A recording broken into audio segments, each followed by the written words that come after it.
All right, we are live. Welcome, Justin. How are you today? Doing good. Nothing to complain about. Just ready to start this one. All right. So this will be episode 1. It's Built by Sports Podcast, show built by fans who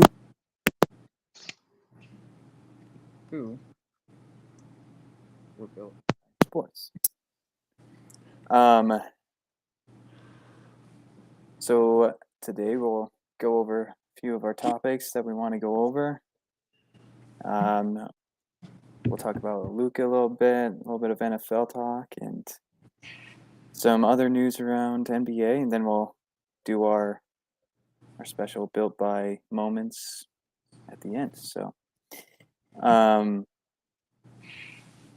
let's go ahead and start with our first topic, Justin. So Luca Doncic, he's breaking through the Western Conference. He's made it to the Western Conference Finals. He did lose a couple days ago to the Warriors, but regardless of how this series goes, what do you think Luka Doncic's legacy will be? What are your thoughts on that? Luca Doncic, he is a young player. He's such a young player, and I feel like a lot of people, because he's been in the league so long, don't realize how young of a player that he is. I mean, he's been in the league 4 years now, 5 years. He's been in since he's 19. I think he's 23 now. Yeah. So, plus all the experience that he's had overseas. I mean, he was a European champion twice before he. Yeah. So he's got a championship already under his belt. Just maybe to see if he's able to do it on the biggest stage, right? Yeah. And honestly, it's sky is the limit for him because, I mean, age, if he plays as long as LeBron James does, 15 years. LeBron didn't win anything in his first 5 years until he left Cleveland. So the fact that he's even in the finals with the Mavericks, I'm not saying the Mavericks are bad, but just with his first team, the Mavericks, that's huge. I feel like a lot of credit is due to Jason Kidd and his coaching. I feel like he's been a phenomenal coach. Agreed.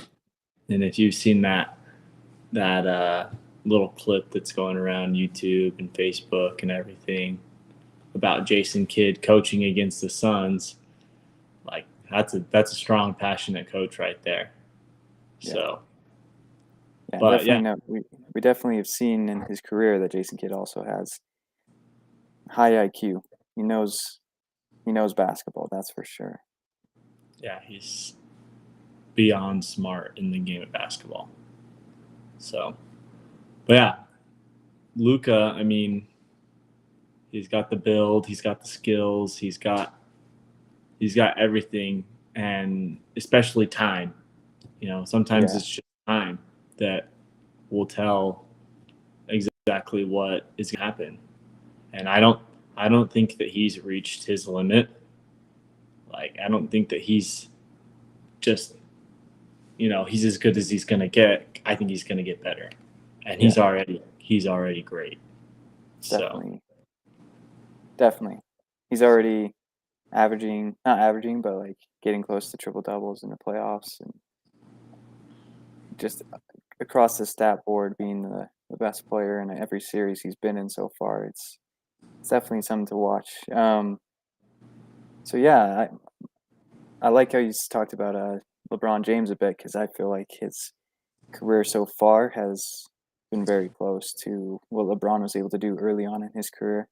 He came in, young player, instantly saw the potential and the dominance from the player, but also how far he's made it. He's already in the Western Conference Finals, and really, if you look at his team, just like LeBron with the Cavs back when he was starting out. Look around at the supporting cast, and it's really he's the only All-Star. He's a superstar, but he doesn't even have an All-Star to support him on his team. Brunson has been pretty great, and Dinwiddie has been pretty great, but overall, it's just a supporting cast around one star in the center, and it's Luca Doncic. It's led him all the way past the Jazz, who've been dominant team in the West for a long time, and past Suns, who were by far and away the number one team in the league this year in the regular season. So it's And a definitely favorite to win the impressing, championship. right? And the favorite for most people. That's true. Um, so he's knocking on the door already to the finals, and I definitely think it's just the beginning of an era that we as fans are going to be watching. He's going to be a problem for every team for every year in the next at least 10 years. So Oh yeah, at least. awesome. And Dallas fans, they might have gotten a little bit of a scare when they played Golden State just this past Wednesday, I believe it was.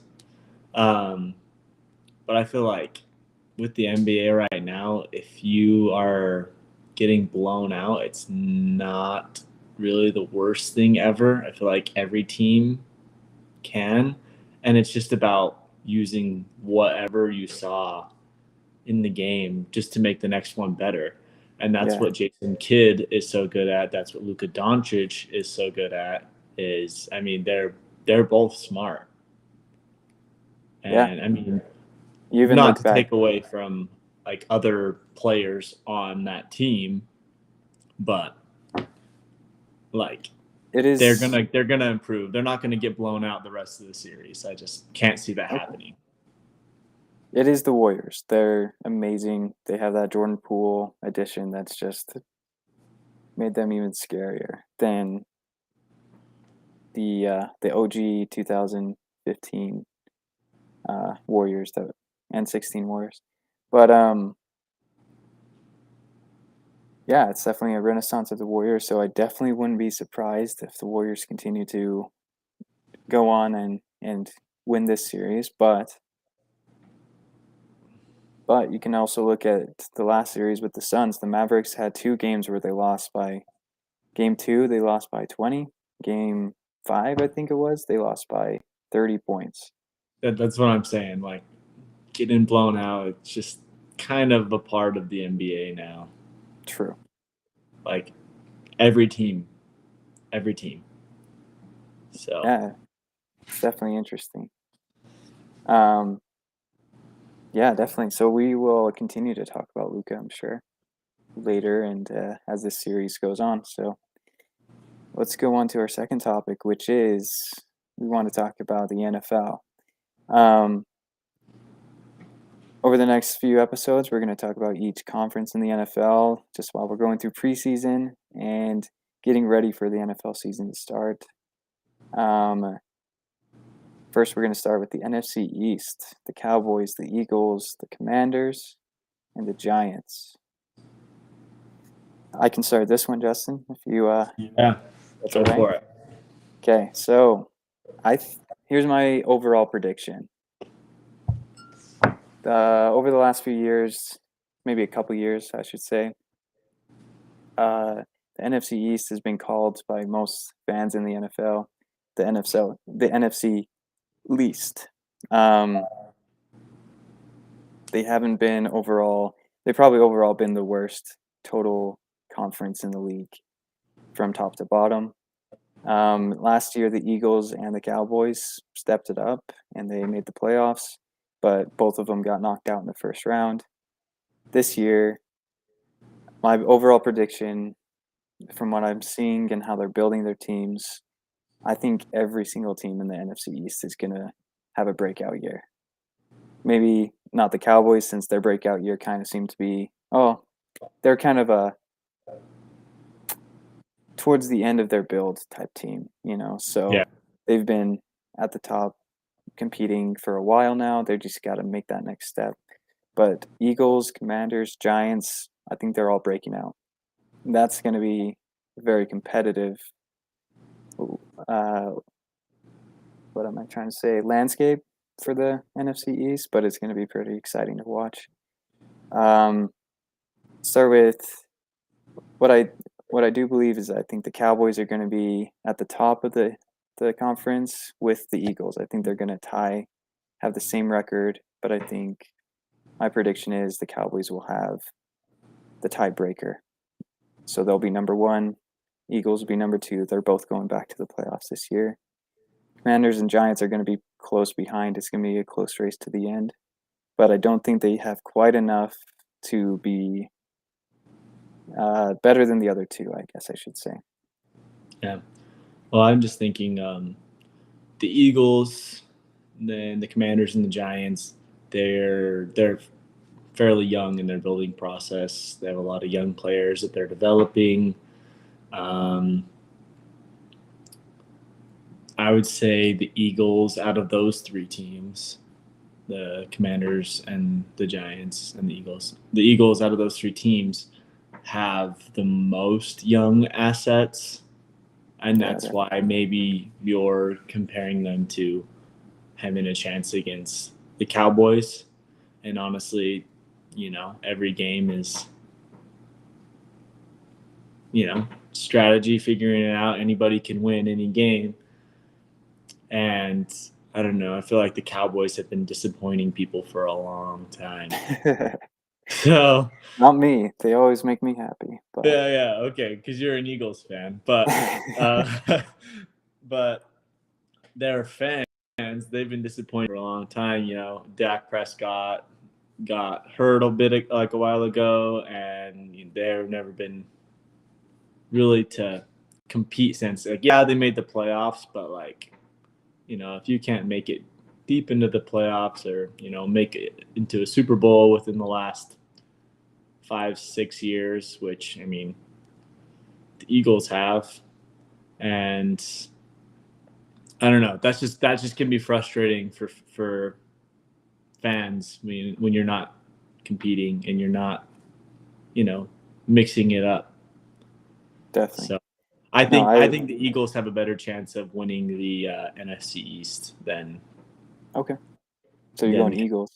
I think Eagles. I can see that. I can see momentum being a big deal with them.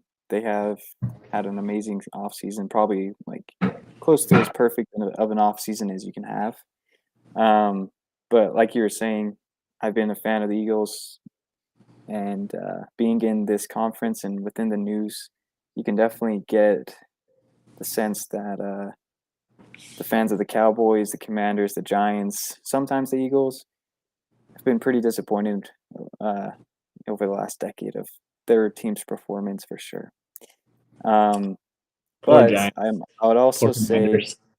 that every team, all the fans that I'm listening to of these teams recently, they are pretty optimistic, each one of them. So lots of good things happening to each of these teams. I just want to run down and say why I picked the order that I did, and then we'll go on. But Cowboys, they were top of the NFC East last season. They had a great season. The thing is, they lost a lot of key players in the offseason, and people are worried and concerned about that. But I think they still have their main pieces like Dak Prescott, Ezekiel Elliott. And what scares me the most is that the Cowboys are usually a very loud team. They're trying to get the big splash in the draft. They're trying to get the big splash on the offseason. What scares me the most is that they've been very reserved and quiet. And I feel like that scares me more than if the Cowboys went out and signed a huge guy. Because I feel like they're being more humble than usual. And that usually means that they're going to come out fighting and out focused, on a goal. So that's why I Mhm. think Cowboys are going to be very tough to beat this year. Eagles, they got AJ Brown. They traded AJ Brown from the Titans during the draft this season. They just picked up James Bradbury, a top cornerback in the league. Picked up Kazir White from the Chargers, who last season broke the the tackle record for the Chargers, like most tackles by a linebacker. And he'll be our linebacker with us with Hassan Reddick, who we also signed, who has had double-digit sacks in the last couple seasons. We got Nakobe Dean, the best linebacker out of the draft. Jordan Davis, who's 6'6", 350 pounds, and runs faster than J.J. Watt. Athlete to be in the center of our defensive line. And just today, the Eagles are having rumors around them. They might still pick up Jesse Bates, the safety, who is a top safety in the league and also very young, like you're saying. They would stay young with that pickup, and just a cherry on top of probably a perfect offseason. Commanders, they got Wentz, they have McLaurin, they have Gibson. They just picked up a rookie receiver, Dotson. They needed a receiver. They're going to be strong. They were strong at the end of the season last year, and they're probably going to be even stronger this year. And then the Giants, it all depends on Danny Jones and whether he can be consistent and strong. They had a good draft, but we'll see if those draft picks create instant change to the team yet. I'm guessing they're going to probably be the bottom of the pack, though. But yeah, that's my overview on them. I think so. Just with you saying with the Giants being on the bottom of the pack, I've never really been impressed with Daniel Jones. It's like, yeah, he's an athlete, but yeah, honestly, he's had athletic moments, and I mean, just not supportive. Yeah, not exciting, I guess, as the other teams. Maybe that's true. But they could surprise us. They could break out, and the NFL is very hard to see what's coming, for sure. That's what we've seen so far. But all right, let's go on to the Jazz. Everyone's talking about it. Everybody seems to want it to happen in the nation. They're talking about the Jazz exploding this core team that they've had over the last few years. Mike Conley, Donovan Mitchell, Bogdanovich, Rudy Gobert. Are they going to explode? Are they going to make some key changes?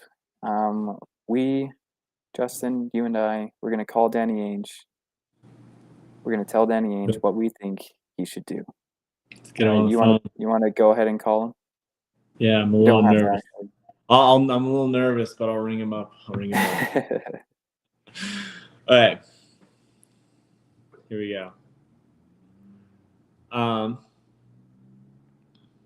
I personally think that we need to keep Donovan Mitchell and Rudy Gobert. Okay. I think that they are all-stars, and they bring a lot more to the table than a lot of people think. And yeah, their relationship might not be awesome, but they have proven the past 3 seasons that they can just flat out play ball. Like, they've put up good numbers. There's obviously some chemistry issues that can be fixed and should be fixed. Like, it's a must. Like, if it's not fixed, then for sure next season I would say we have to explode it. We have to get rid of whatever is not working. But I think we need to just surround Rudy and Donovan with players that go with their play with their weaknesses, like that make their weaknesses better. So like obviously perimeter defense for both Rudy Gobert and Donovan Mitchell, they're not great perimeter defenders. And so I think we need to go out and we need to look for some size. We need to look for some defensive players and maybe some playmakers, because Donovan Mitchell, as much as I I love him and I love to talk about him and love to watch him. He's a score first player. He's not a playmaker. He's not trying all the time. I mean, he can be great at the playmaking side of it, but he's not always looking for that open pass, looking for Rudy Gobert, which I True. mean, sometimes looking for Rudy Gobert is a destructive decision unless it's a lob. So, but yeah, I mean, there's just so many players out there right now, and so many people that you could trade for, and it's just like, as long as you can make the financial side of it work, which I mean, that's why Danny Ainge is where he is because he understands that way better than I do. Um, but yeah, I mean, looking for trades, looking for anything that can make the team bigger and more defensive oriented. And if we have to get rid of Mike Conley, love Mike Conley, but we get rid of Mike Conley. If we have to get rid of Bogdanovich, which I really like Bogdanovich, especially in the playoffs, like when something needs to get done, like he's willing to do it. He's always willing to go get that hard two or take that last second 3-pointer, even if it means the series is over if I miss, Yeah. like Yeah. he's a stud. Like, love watching him. When we first got him from Indiana Pacers, I was just like ecstatic because I knew what kind of player he was. Yeah. But I mean, I don't want to get rid of him because I feel like he's a key piece as well. But if we needed to, just to support that defense and so that we can have a little bit of alternate strategies, when we get that small ball lineup against us that has killed us or killed the Jazz for 5 years in a row now. Like, Yeah. I don't know. A broken I'm record. a firm believer that insanity is doing the same thing and expecting different results. And the Jazz have been insane for the past 5 years. Nothing but the same stuff over and Evidence over of and over insanity. again. Yeah, True. straight up evidence of insanity. I So, agree. And to that point, I think that Danny, I think that if you need to keep Rudy, then go ahead and keep Rudy. But if you're going to get rid of anybody of our top two or top three, I'd say Bogdanovich is number 3 there. yeah. Then Rudy Gobert is the one you get rid of. That being said, I'm with you, Justin. I want to keep those 3 here. Mm-hmm. And really, Danny, we should just see the Utah Jazz being Donovan Mitchell, Rudy Gobert, Bogdanovich, fill in those 2 other spots with players that fill the gaps, like you're saying, that uh, fill in those defaults or faults, I should say. Yeah. Fill in those faults that those 3 players have so that we get the stronger starting lineup. One thing's for sure is that Conley has to go. Conley has been decent in the regular season last few years, but every time it comes playoff times in the key moments, Conley can't show up for the Jazz. So it's bye Conley, and the other thing is Royce O'Neal is not a starter on a championship team. He's a very good role player for a championship team, but he's not a starter. So there's 2 spots on the Jazz's starting lineup that need to be improved upon. They need a starting power forward that can be an anchor to the group alongside Rudy, and they need either Donovan Mitchell to play point guard in place of Conley and having a taller shooting guard next to him so they have more length, more size, or have a point guard who's taller that can facilitate and play better defense than Conley can. He got destroyed by Brunson this year. Yeah, He for got sure. destroyed by Murray the year against the Denver Nuggets. Every year it's been the small ball guards that have just destroyed the Jazz, and they need better defense around the perimeter. So yeah, I think we're both saying try to keep the core together. Those three. Maybe you said maybe get rid of Bogdanovich. I was saying if it's anybody, get rid of Rudy Gobert. But both of us have been saying more length, more defense, more size. Yeah. Well, and if we have to take a little bit of length away from anywhere, it would be from the center position, just because Rudy's amazing. Rudy's, I mean, the 2-time defensive player of the year. 3-time? 2-time? 3-time. 3-time defensive player of the year. And a lot of people don't think that, but they don't really understand he holds down the fort, like on defense. Like, he is just so powerful. Right. But he's also exposable. I mean, we've seen that so many times, and so if we did have to, in order to get that length in the other positions and kind of eliminate, because it's all about eliminating, space on the floor for players to work, and that's what length does, is eliminates that space. And so if we do get rid of somebody and it ends up being Rudy, I just hope that they go for the length in all the other places, because I mean, it's fairly easy to get length at a center position because most centers are big.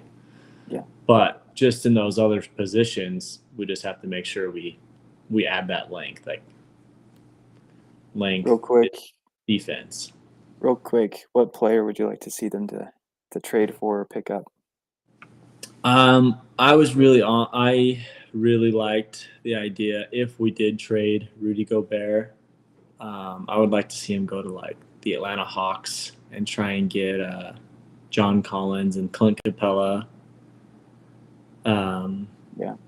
Because I think they're solid ads. I mean, I don't feel like there's a lot of other teams that have a lot to offer the Jazz. Just because, I mean, any other team that has been like talking that like they want Rudy, it's just like, okay, but like, what are you gonna give the Jazz for Rudy? Because you guys don't have anything better to give, I feel like. Yeah. So at the end of the day, he is an all-time great in defense, maybe alone, but still an all-time. Yeah. So, he's not there needs to be young, but sorry, go ahead. There definitely needs to be some reward for the Jazz in return. Can't just be giving away Rudy. No. What if we do give away Rudy? What I'd like to see is there's possibility of trading him to the Pistons, who are a growing team, who have Cade Cunningham. They want Cade to get that experience, get into the playoffs early. Mm-hmm. If you take Rudy Gobert, especially in the East, you have a good chance of at least breaking that ceiling and getting into the playoffs. And getting Cade Cunningham that early experience that he needs. In order to do that, the Jazz, Danny Ainge would just ask for Jeremy Grant, who isn't part of their long-term plans, I don't believe. Killian Hayes, 6'5" point guard, pretty athletic. Still yet to be proven in the NBA, and then not this year's draft pick, because they're like number 5, I believe, in the draft, but a next year's draft pick. So they'll have a year with Rudy. They'll probably get a better spot. It won't be as high of a draft pick. So next year's first round draft pick. So we get Jeremy Grant, Killian Hayes at point guard. That fills our power forward starter and our taller point guard instantly. And we finally get a first round draft pick because we gave all of ours away building this team. So yeah, that's my ideal Danny Ainge move. And I think Danny Ainge can pull off something like that. He's been in the past, been able to pull off really big trades. So Yeah. Yeah, and so like what's the starting five you think if that were to be pulled off? with that trade, Yeah, Rudy's out. so that obviously leaves a gap at center position. Um, Maybe they re-sign Whiteside, but there's other options. There's a lot of options in the league right now. Centers come kind of cheap, and if all you really need is a center that's going to play hard and clog the middle, if he can. So Whiteside would be an all right option. I would love to see Azubuike, their draft pick from a couple years ago, step up. Yeah. I think he definitely can have a huge impact. Um, so at center, I'll just say Azubuike. And then I think. Yeah. Jeremy Grant, Bogdanovich, Donovan Mitchell, and Killian Hayes. We'll see. With that, of course, we're going to be trading away Mike Conley as well. Maybe we can get a better starting point guard or shooting guard than that, but we'll Yeah. see. I like it. I think Azubuike is a better option than Whiteside because Whiteside is just old, and if you've seen him start just in this past year, he just doesn't have the same gas that he used to. True. Not going against anything because he's a great player and he was a great player back on the Heat and even when he was on the Blazers. Yeah. But like now he's just out of gas a little bit, a little old, and it's hard for a 7-foot guy to keep it going for, over 10, 12 years. Mm-hmm. So I would like to also put in the possibility of Jordan Clarkson has been big around the league. The nation fans love him, and he's been a stellar six man. Got six man of the year, but maybe it's time for him to step up into the starting lineup. Maybe it's time for him to try to get a chance at the All-Star game. I think he's definitely capable of doing it. He can score at will. He was by far the only person on the Jazz in the map series that could score at will. So it'd be interesting to see Donovan be point guard, Clarkson as shooting guard, seeing if they can do that tandem. But yeah, he was definitely the most efficient player besides Bogdanovich, from my perspective, on the Jazz in the playoffs. yeah, So I would agree with that. I think it would be awesome to see him in the starting lineup, and it would be awesome to see what they can formulate because I mean him and Donovan Mitchell were on the floor a lot together this past year. So I think they could come up with something great. And see what you can get from that trade of Mike Conley, and maybe we have a deep team. Maybe we're missing a little bit of the defense from Rudy, but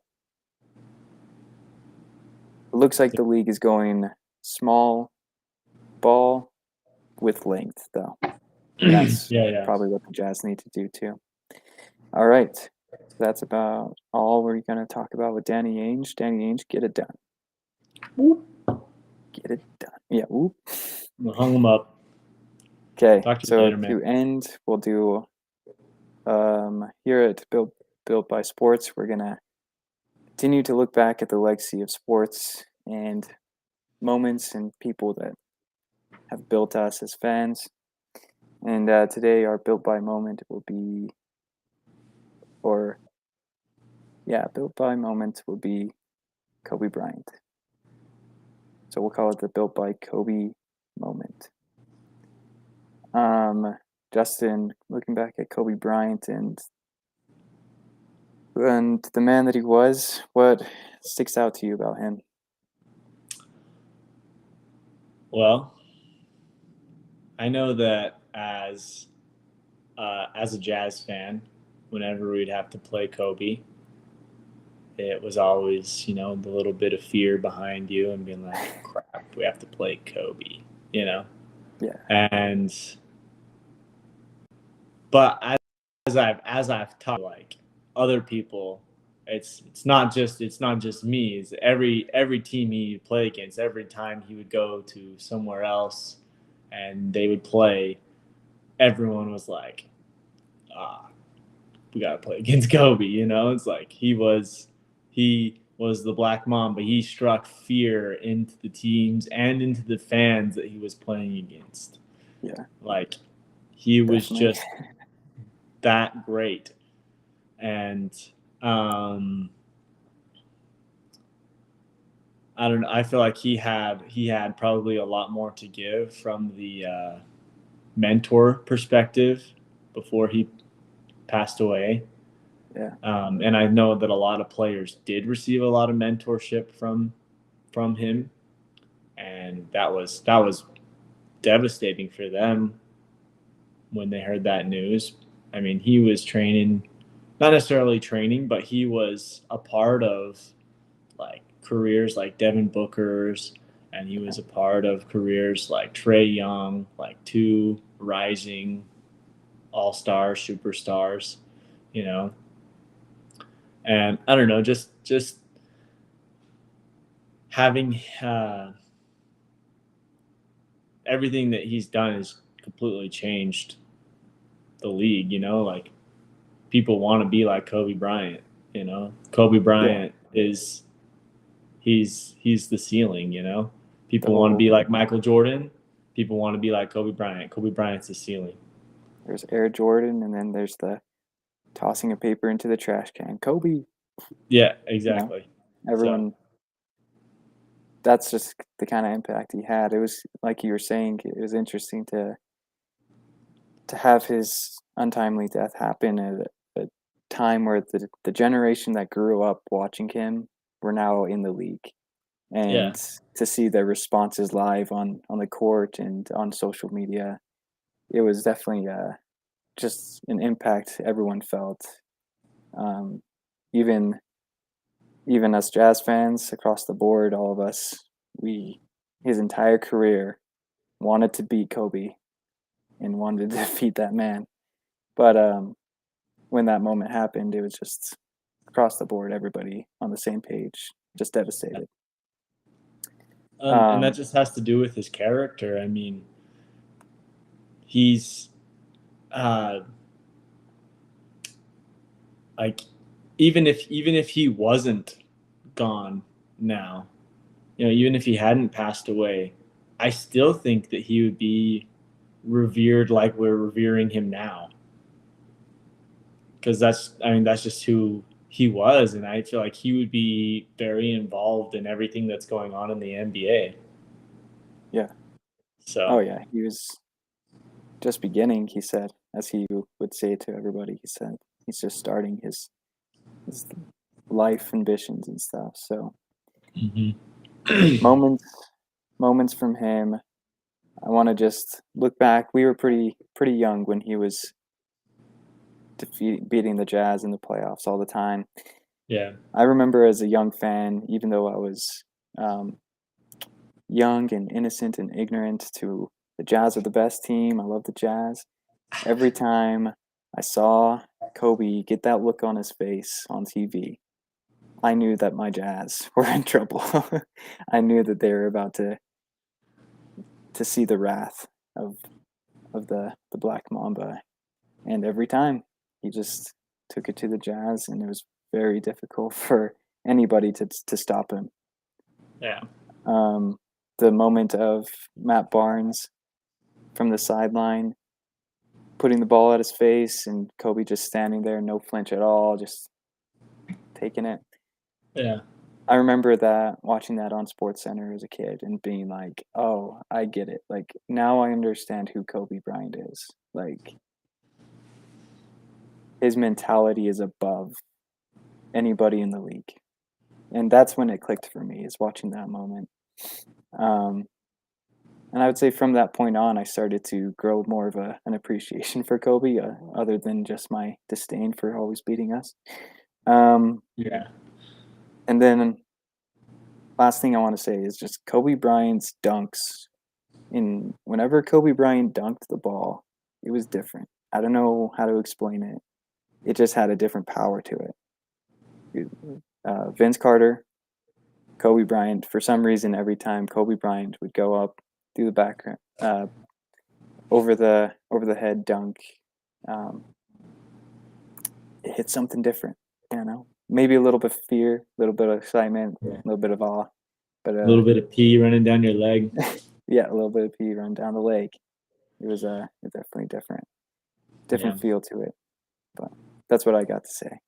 Yeah, I feel like my most memorable moment of Kobe Bryant is it was his last game against the Jazz, of course, Mm-hmm. and he dropped 71.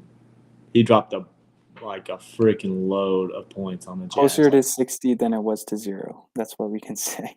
Yeah, Or closer to sorry, 60. closer to 100 than it was to 0, I should say. Yeah, like just dropped an absolute deuce on his way out.